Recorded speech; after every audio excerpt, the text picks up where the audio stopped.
করব। আপনারা স্ক্রিনে দেখতে পাচ্ছেন ওষুধটির নাম হচ্ছে টোফেন। এটি একটি 100 মিলির সিরাপ জাতীয় ঔষধ। আর এই ওষুধটির উপাদানের মধ্যে রয়েছে কিটোটিফেন। আর এই ওষুধটি উৎপন্ন করেছে বাংলাদেশের সুনামধন্য ওষুধ কোম্পানি বেক্সিমকো ফার্মাসিউটিক্যালস লিমিটেড।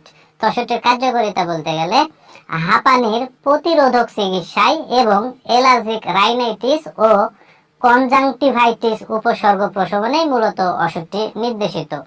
যেমন শ্বাসকষ্ট হলে ওষুধটিকে ব্যবহার করা হয়, কাশি হলে ওষুধটিকে ব্যবহার করা হয়, সর্দি হলে ওষুধটিকে ব্যবহার করা হয়, নাক ও চোখ দিয়ে পানি ঝরলে ওষুধটিকে ব্যবহার করা হয়, চোখ, নাক ও শরীরের বিভিন্ন অংশে চুলকানি হলে ওষুধটিকে ব্যবহার করা হয়, ঠান্ডা লাগা হলে ওষুধটিকে ব্যবহার করা হয়। তো মূলত এই রোগগুলোর চিকিৎসায় টোফেন এই সিরাপটিকে ব্যবহার করা হয় বা এই সিরাপটি নির্দেশিত। এবার আসুন যে টোফেন এই সিরাপটির সেবন বিধি কি সেটি আমি আপনাদের বলে দিই। তো ওষুধটির সেবন বিধি বলতে গেলে যে সকল শিশুদের বয়স 6 মাস থেকে 3 বছরের ভিতরে সেই সকল শিশুদের ক্ষেত্রে 1.5 মিলি সিরাপ দিনে 2 বার সেবন করাতে হবে, অর্থাৎ সকালে একবার এবং রাত্রে একবার।